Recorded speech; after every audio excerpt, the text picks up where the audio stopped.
Hey, Bogdan Rzeski here. Welcome to Algebra Made Easy with Bogdan Rzeski. In this video, we will focus on how to add and subtract rational expressions. Let's go. So let's look at this given example. I have to grab my pen so that we can go. Okay.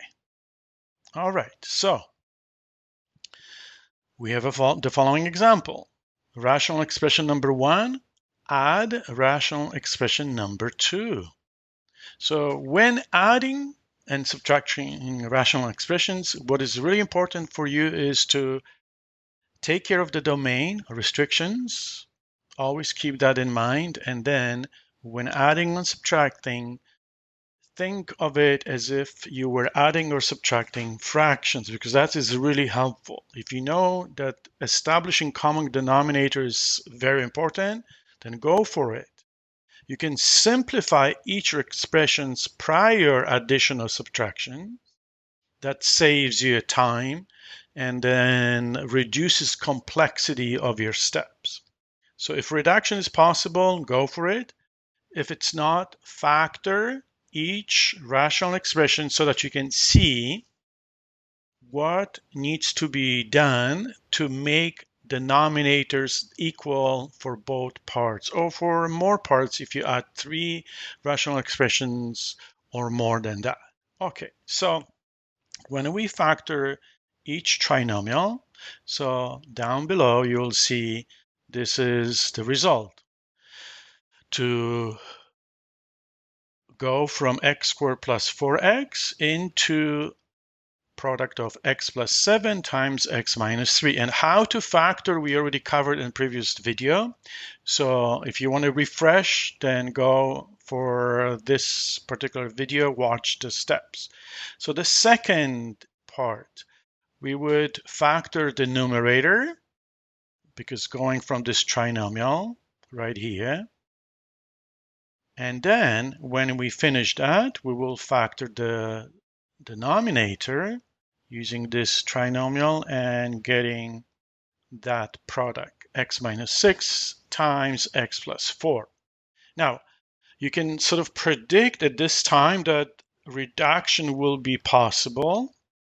And this is a common mistake that we make, so please pay attention. You can only reduce factors that are part of one statement where everything is multiplied. We don't reduce, for example, x minus 3 times with this x minus 3. I've seen this time and time again. Students on tests, quizzes, they tend to make the same mistakes. Sometimes they think, oh, this is the same x minus 6, and that I can cancel it. This is not possible. So please refrain from that mistake. So you would only cancel x plus 4, which is the proper reduction that is done in the line below. So bring always to the next line everything that you haven't changed. So that x minus 6 divided by this binomial times x minus 3 binomial, you copy that exactly like symbol for symbol or word for word. And in this step, you will show the reduction of that second expression. So x plus 4 will be canceled with x plus 4. So in the line below, you copy the first one because there were no changes made, plus simplify statement of the second rational expression. So please note, because we did complete a reduction step, we did some cancellation. So before we move forward, it is a good idea to establish restrictions, because later on you may forget about that x plus 4 factor and your restrictions will be incomplete, therefore not done correctly. So remember that. So at this time, right, looking at this step, we will be establishing common denominator. So you always think about this like so. You compare factors, x plus 7, x minus 3, for one expression and x minus 6. So they are all different. But to make them the same, you want to create a product that will have x plus 7, x minus 3, and x minus 6. So you want to combine them together. So if I have x plus 7 and x minus 3, looking at the first expression, so all I need is to throw in, if you will, x minus 6, because this is what is missing. So I expand this expression by multiplying it, x minus 6 on top and the bottom. So this is the secret that I shared in the previous videos. You multiply every expression by 1, and you design the one that you want to utilize for this particular question. So x minus 6 divided by x minus 6 is 1. So it is okay to multiply any expression by 1. And by choosing x minus 6, you create a common denominator that will be the same for both parts. So conversely, the second rational expression is very simple. The denominator is x minus 6. But you want to add x plus 7 and x minus 3. So that is the expansion right here, right? So x plus 7 over x plus 7 is 1, right? This is 1. And you multiply by another 1, which is okay. So the second 1, or equivalent to 1, is x minus 3 divided by x minus 3 expression. So this is the method that you use to generate common denominator. This is the same as, if you think about it, like you would do with fractions. You expand fractions so that you create common denominator. Once we have it, you just expand by distributive law. You multiply each term, right, so that you will get the results from the first expansion. The law of distribution applies. Plus, so you add, and then you would expand this big product, big meaning 3 factors involved. So you know how to deal with 2, so go for it. Grab any 2, whether the first 2 or the last 2, it doesn't matter. So in this case, I said, I'm going to leave x plus 7, and I take care of x minus 3 times x minus 3, because they are the same, so that's easy to work with. So this is the next line where you kept x plus 7 as a separate factor. You expanded x minus 3 times x minus 3. And then you still have to continue working on that question. We already have a common denominator, which is beautiful. So in the next line, right here, right? So we just copy this trinomial times binomial times another trinomial. So this is exactly the question from the previous page. And now we incorporate the distributive rule. You multiply x times x squared, x times 6x, and x times 9. And then you do the same with 7, and you go for it. It is a laborious task, but you get all those terms right here, right, listed. So be careful. You have to pay attention as you're expanding it so that you account for every single term that is a part of the solutions. And this is the time when you start collecting like terms. So you have 1x cubed. So this is why you bring it at the front. The greatest degree, that's the sort of common method in mathematics. We want to organize our statement from the highest degree term to the lowest. So this is why in the first place you put cubic. Then you combine x squared terms together. Then you combine x terms together and the constants. And at this stage, as we completed the question, we don't seem to see 4, negative x plus 4, because you would remember we reduced that, right? So this is gone. However, with the restrictions, we have it. We have it listed as a part of our restrictions. And now we can say that our task is complete. We have common denominator, we have restrictions done, and this completes the addition step. Now, the second example that I have for you right here, to subtract two rational expressions. So you have first one minus the second.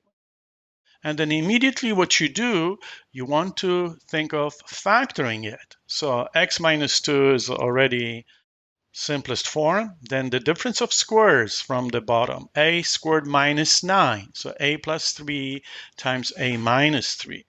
Recall difference of squares because this is very frequently used strategy when they ask you questions when working with rational expressions. The second trinomial you will break apart into product of two binomials. So the a squared minus 5a plus 6, you just simply factor it, and you know how to factor it. If you do not know, watch my other previous videos so that you can quickly get this down pat. So common denominator. So just by observation, I have a plus 3, a minus 3. I have a minus 2 here and a minus 3. So I have the same factor a minus 3 here and there. So that's a beautiful thing. I have a plus 3 here. I don't have it, so I will expand it by thinking of adding x plus 3. And I don't have x minus 2, so this is a minus 2. This is the idea, which is shown right here in the line below. So you expand the first rational expression by this factor so that you will have matching denominator for both parts. And right here, we have a minus 2, a minus 3. So a plus 3 is the common denominator. That's a very important step. So hopefully that makes sense. So once we have that, we proceed. And I'm going to share with you a very important step. Once you have common denominator, and when you have addition, so that's not a big problem. But when you subtract, I want you to show, take away the new numerator. When you expand, simplify, you have created new numerator, and it is to be subtracted. So show that in that extra step, take it. It will benefit you in the long run because you will have a better control. If you go directly to change of signs, it is doable, but without a lot of experience, you may make mistakes. So now you will distribute this negative sign. That's why you have negative a squared minus 10a right here. And take away 21. So you copy the first trinomial, a squared, the way it is, right? Because from that trinomial, you subtract the second. So this is why you have this sign minus a squared minus 10a minus 21 distributed from here. Remember, this is very, very, very important. And this is the way that people make mistakes because they forget about that. And now we have common denominator, which is a product of three factors. And at this stage, you start collecting like terms. So a minus a squared is gone, negative 4a and negative 14a, you have it right here, and minus 17 is a combination of negative 21 and 4. So bingo, we have completed the questions. We have restrictions. Please note, we did not simplify any of expressions before. In the line above, there was no opportunity for us to make it simpler so that we didn't have to worry about losing a restricted value. But that doesn't work like that all the time. So as I pointed out with subtraction, pay attention. If you want to do it at the very end, you have to be mindful of the fact that you didn't reduce. If you want to do it before reduction, that's a very good idea to remember. So in summary, this is sort of the formula that you want to think of when adding or subtracting. So this is why you see plus or minus at the same time. So all I need to pay attention is the common denominator. So this is already in factored form. If I have 1b, 1c factor, I have b, b, and e. So the common denominator will be bb, because b times b squared. And I have to show factors c and e. And how is this done to each part? So starting with bc, you have to multiply it by another b and by c. And obviously here in the second part, we have b squared, so you keep it. We have 1e, and you missed c, so you expand by 1 each expression. So this is c over c. You cannot just multiply one part, top or the bottom, and say, I'm done. Whatever you do to the top, you must do to the bottom, and vice versa. So factoring is the number one step. Common restrictions is another step. And then denominator that is equal for both parts is the only possible way for you to add or subtract a rational expression. So hopefully this makes sense now after you watch this video. Please do practice questions. This is very important. When you do it right away after you've learning skills, you making sure that you understand so you follow through. And any questions, post in the comments below. Share it with your friends, and we'll see you in the next video. Bye for now.